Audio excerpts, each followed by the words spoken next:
you want me to. Give me your love, give me your love. Would you love me, baby? Only me feels. Would you give me your love?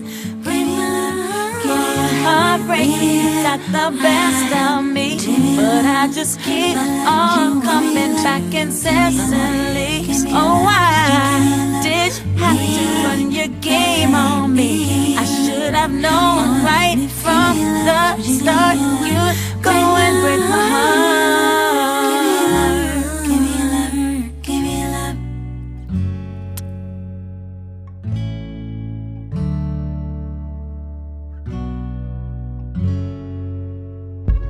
Oh yeah, Space is dark we back. and cold.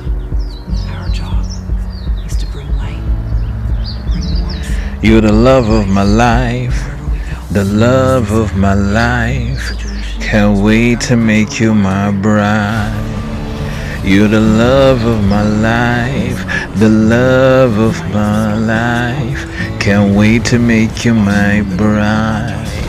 Can't wait to chill and unwind after difficult times. Let's cuddle after a hard day. Let's talk it out, discuss in Pulp. Is it a great movie? Will you agree with me or constantly choose to disagree? We fight over meaningless things, then we fight over the most meaningful things. Like racial bias and how it's hard to fly up to the States. If you're black, you need to wait. My baby keeps on convincing me not to give in, but at this point it feels like I might turn into a villain. If I continue with these devilish dealings, I can't even celebrate a win when I fear constant backbiting. Am I mighty if people don't wanna like me publicly? I was supposed to be your mole. I was supposed to be your mighty morphin Power Ranger. But you don't want me to be that. I hear my influences every day, but no one dares to make the claim that I did it first. Yes, that hurts, soldier boy, tell him. I understand everything about what you mean when you say Drake stole this and that from your album. It's like once we black sign on the door to lie, we sign away our souls. The industry will choose to use our likeness without any permission or recommendation or homage paid to our initial candidates that sparked that feeling. So what is the point then of doing this again and again? The bigger you get, the less recognition, the more people are frightened, the less they're willing to invite you for dinner. When I look in the mirror, do I see a winner or a bone sinner? J. Cole and Biggie, my mentors, they help me to navigate this culture. Miguel's help me with the slang too. It's business as usual in this game, dude. The only one me playing Jules, not Quentin Tarantino. Both of them my heroes, but look how many bullets they had to dodge to get to me and you. Okay. Hollywood is bullet riddled. Every major title was shut down before it went up, yo.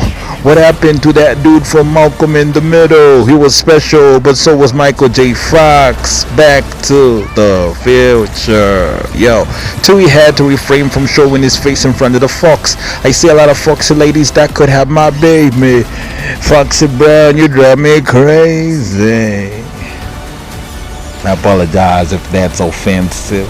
It's 1 in 1,000 we get it I done do right. respect you, Miss Foxy Brown. I like those odds. We'll just turn it off. Quentin Tarantino is one of the most evil, diabolical men on the planet. His films have this ultimate evilness about them. You would be wrong to form an alliance against him. He's a menace, man, a menace to society. In his directorial debut, Tarantino gave us a promise to blow our minds with a movie that is too iconic, presenting one of the greatest films ever made, titled Reservoir Dogs.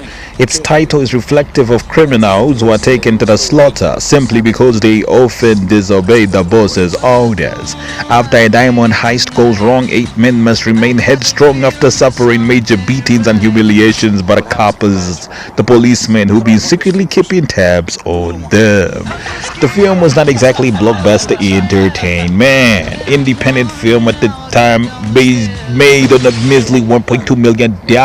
Okay, it carried an R rating for strong language and extreme violence. But even the blood is a metaphor for something more, like it was fake. Okay, you're the cop, a fake gangster who faked the shooting so that you know he could get away with it. Anyway, so Blood is a metaphor for something the audience are not seeing. A man only referred to as Mr. Orange's broken door of its hinges, a loose cannon, hot-tempered as a woman who's ovulated. Oh my god. He's trigger happy and hoping to exact vengeance on a group of friends who set him up and sent him to prison for a long time, man. After spending years in juvie, Mr. Orange decides to be a superhero. Well, not really, He joins the police academy and passes very well, okay? He's a great actor with a natural talent for impersonating gangsters, and so he's sent back to exact revenge against his former friends. His friends are well-dressed conmen who are now famous for being the most reckless, slick, successful, fast-talking criminals, okay? These guys got too cocky, then mess with the wrong gentleman. They're about to pay. The boss goes by the name of Joe. Joe wants them to do a big job, rob at least 10 stores, bring him the jewels and diamonds. Diamonds are forever. Then we can finally say bon appetit and feast on what's there to eat. Capiche? Capiche. Mr. Orange comes in as a trusted ex-con who did time for them in prison. He never snitched, and so they think. Well, Agent Orange wasn't exactly keeping quiet. In fact, he was singing like Simon Cowell's watching on American Idol. In his spare time, he loves comic books and listening to Billy Idol, Metallica, and Notorious B.I.G. His thoughts are suicidal. He wants to get back at his old friends, and so the cops help him get his vengeance. When the heist actually happens, everything goes terribly wrong. Mr. Orange hired a loose cannon to help him in ambushing his own bank robbery gone wrong. He just started shooting, pow, pow, pow. Immediately they entered the store, the nervous wreck started shooting, thus alarming the police, like, give me the money, I'll shoot you, pow, pow, pow. Now the police like, who's shooting? As soon as sirens rode in, the 8 criminals were apprehended easily. And they have been planning this for weeks. Very humiliating, okay? Something's not right, my friends. I smell a rat in the pack, okay? After facing humiliation, heavy beating, and bullying by the police, one of the crooked cops sets them free, okay? They're released but warned that the police are coming to combat these dummies. Mr. Orange fakes an incident in which he is shot by a woman. He made sure that Harvey Keitel or Mr. White was watching. You see, I'm not a cop. Would I shoot this woman? Look, she shot me, okay? I'm not a cop. I'm blinking. I'm about to die, okay. Guess I'm not as sharp as I used to be. Quick, get me to the hospital before we are caught by the police. Really Academy Award-winning performance by this fake gangster. At this point, the thieves are in deep doo-doo, but they remain headstrong and very delusional. They see themselves as just unlucky as hell, not knowing someone on the inside managed to sell their heist to the cops. An inside man suddenly had them by the balls, the kahunas. By the time they realize Mr. Orange set them up, it's already too late. The cops already got their license plates. They're on their way, just getting some donuts. They're gonna take you back to Sing Sing, where you can do Broadway productions with Cole Domingo. You better drop a big Emmy award-winning single, okay? Reservoir Dogs had an ensemble cast full of fast-talking members of the new Rat Pack, the likes of Harvey Keitel, Tim Roth, Steve Buscemi, who was a major standout certainly, the late great Michael Madsen, may his soul rest in peace, Chris Penn, and of course Quentin Tarantino, playing one of the guys who set the Rat Pack up, yo. I think his name was Blow, okay? The whole thing was set to blow.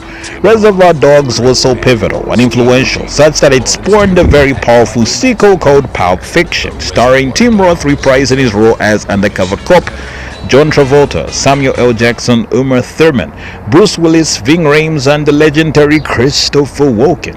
An ensemble cast to make a movie that was absolutely earth-shattering and non-stop fast-talking action. It's Armageddon, it's comedy, it's horror, forever changing movie making and how dialogue can be used as a character to confuse the audience.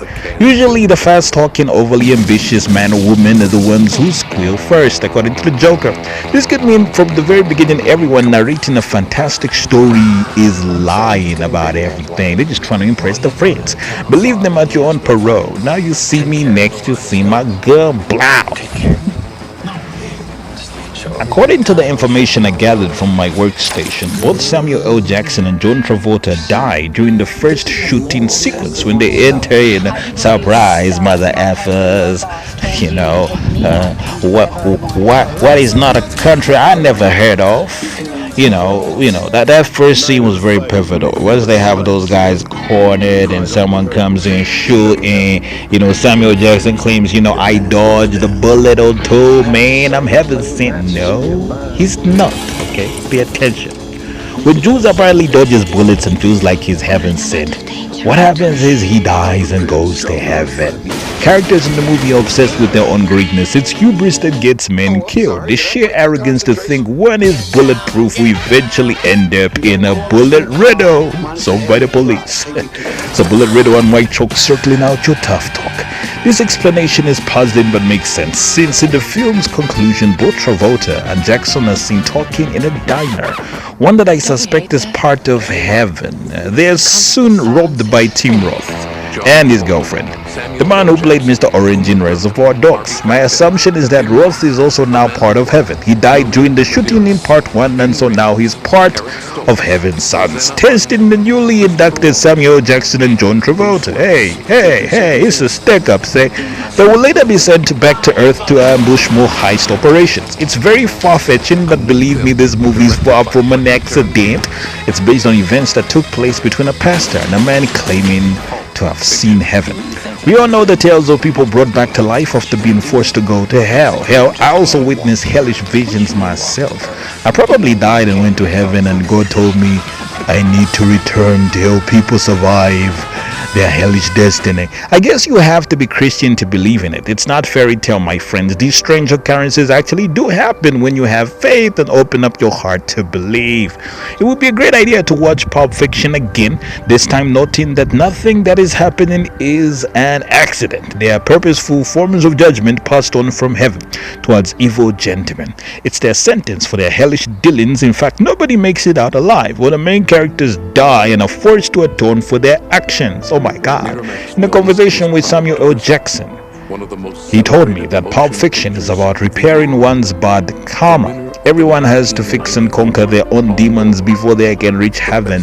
Grammy Award-winning lyrical phenom Lupe Fiasco based a lot of his albums on this idea, The idea of a gangster dying and going to heaven, then returning to earth to make amends. It's spooky and full of edge, but also important, my friends. Always remember to do the right thing, be a brother or sister's keeper. We can make it and be wonderful achievers. Oh yeah. In 2019, a remake of The Addams Family was brought back in a hilarious horror comedy. In it, we see Morticia and Gomez Addams get married before settling to have children. There's one problem. Everywhere they go, they are haunted by masked villains pretending to be ordinary citizens who don't like them. The Addams are wanted for murder, but they were wrongly accused by their accusers. In a mass cover-up by the mob, the Addams family are framed and wanted dead by tomorrow. Thanks to the many crimes that they solve, the Addams family are hated everywhere they go. To elude people, they often pretend to be very evil. Downright occult satanic fantasies are brought to life in this goth culture-inspired cartoon. The Addams family do the most perverted, disgusting, despicable things like eating fingernails, worms. Ew, they're repulsive. They're death engineering for the afterlife. Suicidal men and women who choose suffering over happiness. So it seems. The Addams family are actually quite pleasant. They do many lovely things when nobody is looking. It's not that they love Satan, it's just that they are not certain that anyone will accept them if they don't show that side of them. Example is Marilyn Manson. In real life, he's known as the satanic villain in music, often performing occult rituals that seem absolutely evil. Truth is, Manson is acting out a role. It's possible that he's an angel sent to help people. The truth about the music industry, wants to reveal a lot of truth about what it actually is. If we don't come out as gangsters and drug dealers, they won't accept us for our talent in this game. The world needs it, but they don't want to accept it unless it's somehow tarnished. That's why you have Diddy accused of raping and beating women. Recently, charges were dropped and he was acquitted. The devil doesn't quit if you are squeaky clean.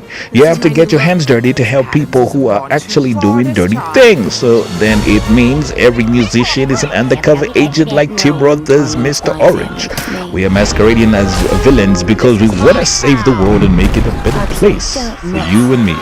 When you have time, you should get to watch The Addams Family. It will have you feeling glee and less judgy. Just don't watch it with your pastor. He might judge me for recommending such a movie, yo.